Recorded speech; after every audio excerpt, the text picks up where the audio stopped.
Welcome to this CTSNet interview with great innovators in thoracic surgery. My name's Joel Dunning, and I'm here at EACTS in Vienna with Diego Gonzalez Rivas. Diego, you worked in La Coruña, and you graduated in Santiago, and you are the creator of uniportal vats lobectomy. You went to America to learn vats lobectomy initially.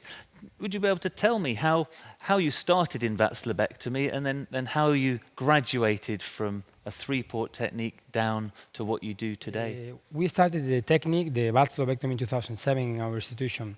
I went to visit in 2007 Rob McKenna, who was the biggest, the master of vats lobectomy. And I learned the technique there at Cedars-Sinai. And we started the procedure in our hospital in 2007. And after doing about 100 vats lobectomies, I decided to improve the technique. And I went to visit Memorial Sloan Kettering Center. And when I was there, I found a surgeon who was doing only 2 ports. And when he said to me, okay, I am doing only 2 ports. I'm from Duke. I say, this is not possible. How is it possible to perform a vats lobectomy by using only 2 ports? Yes, and he wrote me a paper showing the incisions. So I say, oh, I have to see this. So when I go back to Spain, I was thinking about, I want to learn this technique because it's less invasive. So I contacted Dr. D'Amico, and I went to visit him. I was short period of time seeing the procedures there, and when I come back to Spain, I started to do double port technique. So after about 95 cases doing the vats lobectomy with 2 ports, I realized that I was doing most of the time, because when you are doing double port technique, you need to exchange the camera and the staplers from one incision to the other incision. So what I did was, I was working most of the time through utility incision. And then I thought, why not put the camera through the utility incision? Because I have a direct view. I have a better view. If I put the camera in the upper part of the incision and I work below, probably I will have better view and I can do the procedure as well. So I decided at the beginning in the lower lobectomies, because where this is lobectomies. And I did the first case in 2010 with no prolonged time, surgical time, so I was convinced about this approach, and I started slowly to develop the technique. At the beginning for lower lobes, but finally for upper lobes. So I've not met many people that have invented a brand new operation. What was that first one like? Did you just didn't do 1 port, or you just thought, wow, I've done it for the first time through 1 port? Yes, because I was very confident with the approach, and the view was very good. So it was what convinced me, because I was working in a sagittal plane. I read about before the papers of Gaetano Rocco explaining the concept of geometrical concept about uniportal vats. So I was convinced that this approach, working a sagittal plane, is like if you reproduce the open maneuvers, you mimic the open maneuvers inside the chest. It's the same concept. So what I learned to do was, I learned how to perform by manual instrumentation and work as I do in open surgery. We were trained in anterior thoracotomy approach, so it was a little bit easy for us, started with uniportal technique, because we have experience in double port technique and we have experience in anterior thoracotomy approach. So it was like a mixed concept. Yeah, so for people sort of watching this, who do vats lobectomies, sort of thinking about moving to uniportal vats, would you say probably making sure you do an anterior approach and get down to 2, get down to 1 might be a very easy way to move to uniportal? Yes, I think that it's very important, in my opinion, to have experience in anterior thoracotomy approach. It makes easy the procedure. It's like, if you are doing posterolateral thoracotomy and you want to learn the uniportal approach direct from open to vats, it's difficult because you work posteriorly. But if you want to learn the uniportal approach and you have experience with anterior thoracotomy, it's very easy. You only need to reduce the size of the incision, and you only need to learn how to watch the monitor instead through the incision. Of course, if you have experience in vats, in conventional vats, in double port vats, it's easier for you. of course. But it's possible. There are surgeons doing uniportal vats, and they learn the technique direct from open surgery, because this anatomic concept. Yeah. So I've managed 3.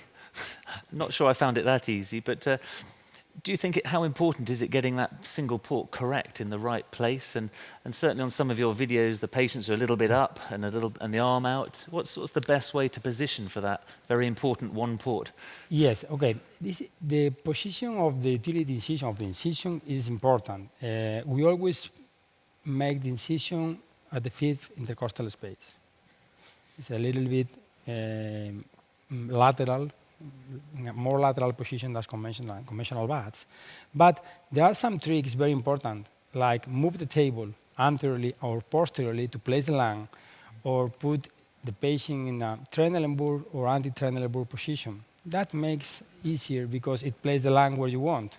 So here the most important concept is to expose the lung in a right position. It's very important, the exposure of the lung. The lung, the way you expose the lung is completely different than conventional vats. And this is the reason why you can't do every lobectomy, all the lobectomies, even advanced cases like post-chemo cases, like sleeve resections, chest wall resections, through an importal approach, because you need to expose the lung in a different way. The main advantage of this approach is that you have a direct view. And if you are using a 30-degree camera, you can achieve all the angles inside the thorax, because the conventional vats creates a torsional angle. It's a geometric explanation. And when you are doing a conventional vats, there's a end, there's a limit, because it's a physics explanation. There is an end. But when you are working in parallel, there's infinite, because the best line is a parallel line in terms of physics. So that's the concept that makes us continue, because we can achieve all the angles inside the thorax. We have no problems with division of the vessels of the bronchus, because if you have no enough angle for the bronchus or for the vessels, we have another options. We can put clips, we can rotate the lung, use the stapler in another position. So this is a different way to do the lobectomy. So obviously in all new things, there are things that make it easy, and you travel the world, Colombia, Russia, and hundreds of other places, and I hear there are some instruments you don't leave home without. What do you think is absolutely vital to help you? Well, okay, there is some instruments that are very important to achieve a successful uniportal vats lobectomy, and I always bring with me that instrument that I even today I have with me. There are instruments especially designed for vats. This instrument is the Gonzalez Rivas dissector. I designed lived my whole life to have an instrument named after me, but this instrument, it helps a lot for the lobectomy, for the uniportal approach, because it's a very light instrument with a proximal and distal articulation. Instruments like these, devices like lymph node grasper or scissors, that instrument helps to do the lobectomy through a single port, because you can put 3 or 4 instruments through a small hole. And when you open the instruments, you are not fighting, because the articulation is distal and it's proximal. So these instruments helps a lot. And the most important is that during the learning curve, you learn how don't fight with your partners. Because at the beginning, if you are using conventional instruments and you open the conventional instruments through the incision, you are fighting because you have no enough space. But here, through a small hole, you can use 3, 4, even 5 instruments, and you don't fight. So it's very important to learn the technique with the optimal instruments. It's very important to have high-definition cameras. And you always use 10mm cameras? Yeah, we use 10 millimeters because we think that the view is better. The field is wider.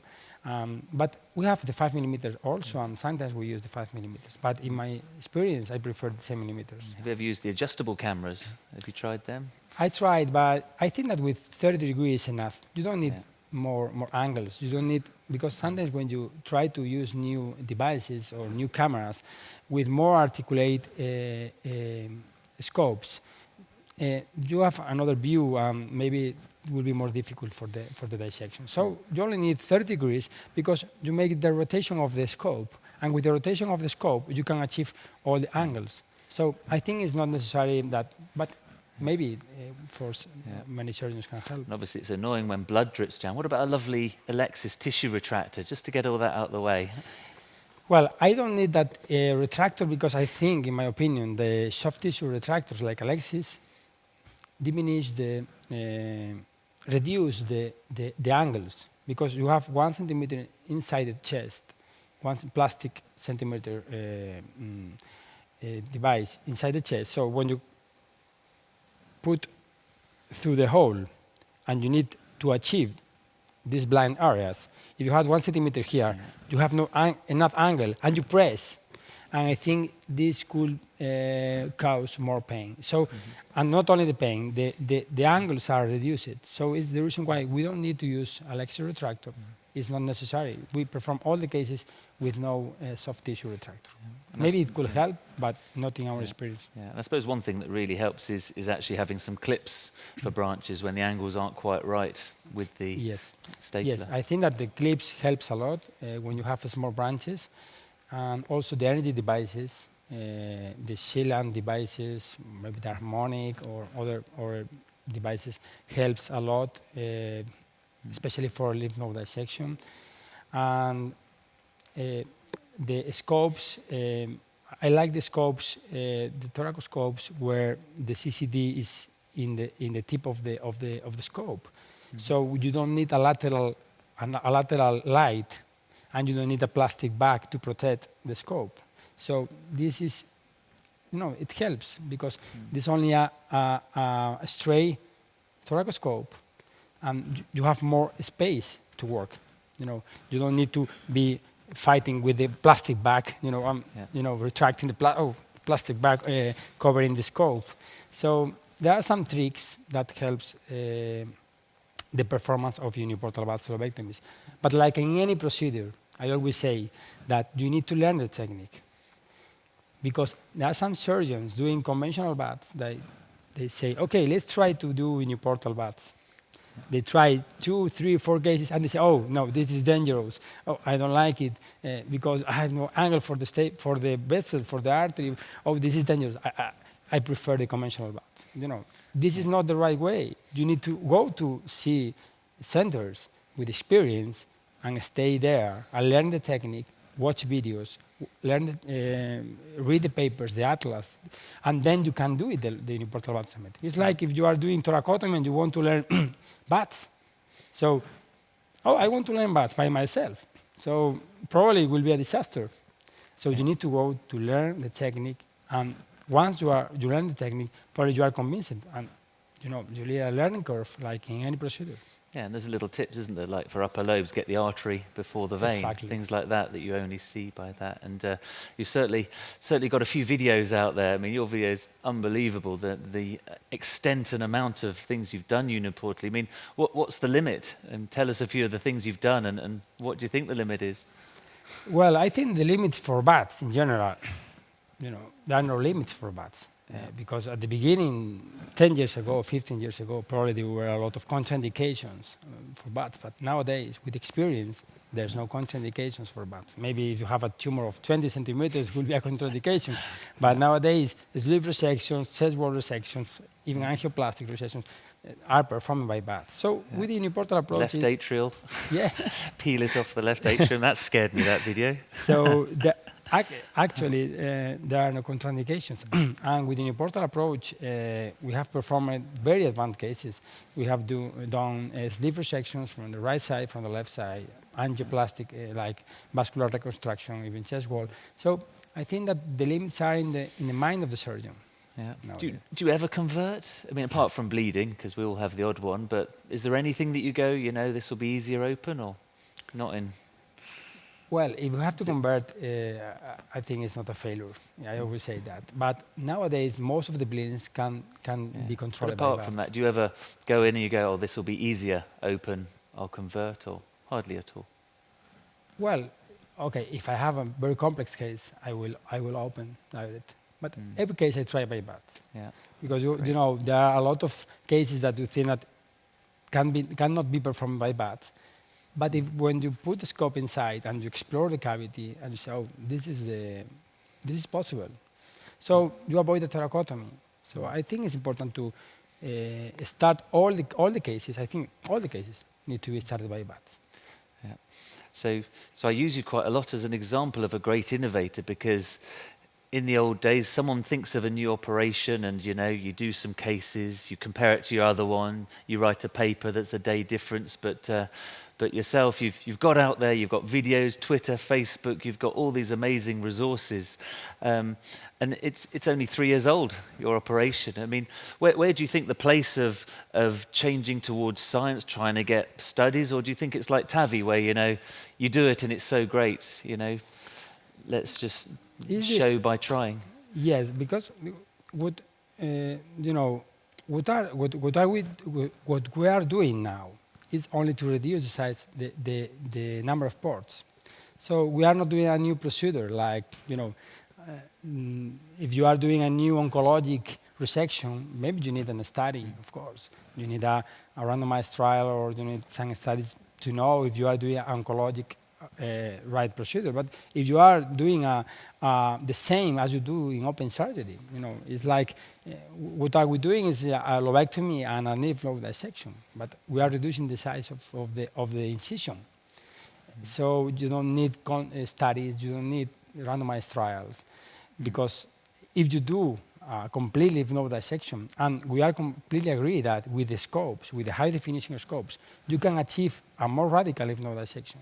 So I think that the need for studies now are no, there's no place for studies to compare open thoracotomy against bats, with bats, or conventional bats with uniportal approach. Maybe you can do a study to know if the pain is less. Probably will be less, because you don't use the trocar and you don't compress the nerve. But I think that we live now in a different moment than in the past. Yeah. There are a lot of ways to promote and to show the techniques, and I think that is very important, because it helps people to do it. In the past, if you wanted to learn some technique, you need to go to the atlas to see the drawings. But now you go to internet, you go to YouTube, you go to the video atlas in CTSNet or in other, or annals as ACS. So I think it's very important to spread the knowledge and to share with the colleges. Yeah. And do you see any great new innovations coming up in the future? What do you think will be next? There's a lot of amazing single port general surgical instruments and things. Where do we go next? Well, I think that the future of the thoracic surgery, in general of the surgery, comes with the robotic technology. I'm convinced about that. Probably not the actual technology. The robotic technology available now is not appropriate. Because there's only one company, they have the power, and probably they don't want to develop at this time all the technology. But there's no doubt that the technology will improve, and the new equipments are pushing and are developing the single port robotic technology. Probably the future will go with single port, with open arms inside the thorax. You can work like in a parallel instrumentation with even with wireless cameras, because the future will be the minimal invasive techniques. There's no doubt. And if you can do all the procedure through a very, very small hole with open arms inside the thorax and work, sitting very comfortable, in a very comfortable seat. You can work with, all instruments, maybe staplers like, very thin. Probably will be the future. So now there is some prototypes of single port robotic techniques I have seen last week. There's open arms inside the thorax. I think that the new techniques, the new wireless cameras, probably I don't know, nano robots put it inside the thorax, and they work by remote control. I don't know, but I'm sure that the robotic technology will be the future, because we live in a new era. So the advantages of the robots are clear, but they need to improve. And nowadays you don't have tactile feedback, but you will have, sure. They will develop the tactile feedback, and they will develop the wireless cameras and the small arms, and probably there will be some systems to analyze the specimen inside the thorax, probably, and remove like liquid, through a small hole. I'm sure.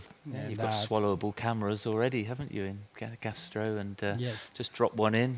That's technically possible, isn't it? We have to be open to this. We have to be open to the future. We cannot say, okay, I'm confident with my approach and I don't want to learn the new techniques. Of course, I don't use robotic technology at this time, because if you use robotic today, you need to use 3-4 ports, and you spend more money, in my opinion, and you use more holes, so it's more aggressive. I only use 1 3-4 centimeter incision, and we finish the procedure in maybe 45 minutes. So I don't need the robot now, but I agree with the robot. Yeah, one day I believe in the robot, and I will try to learn the robotic technology and the robotic approach when it's correctly designed for minimal invasive approach through a single port. Yeah. I will learn. Yeah. So I came on your fantastic course that you run in La Coruña, and it was just wonderful. I had lamb models, and we all practiced the Uniportal with you guys trying to help us through it, and then you had some brilliant live demonstrations. And I believe you're doing a course next year as well. Do you want to tell us about? Yes, we have in La Coruña a technological center. This is an experimental center where we perform every year about three Uniportal courses. So we will have the next course in October and the next in December. But in February 2014, we will do a Uniportal International Symposium. That will be with 3 days course. The first day will be international symposium, Uniportal vats, with a lot of international speakers coming. The second day will be live surgery. We broadcast the surgery through an auditorium, and also we will broadcast the course worldwide, online. This will be some innovative concept. Yeah, so if people can't come, they can actually sit at home. Yes. And go onto livethoracic.com, isn't it? And then the name of livethoracic.com.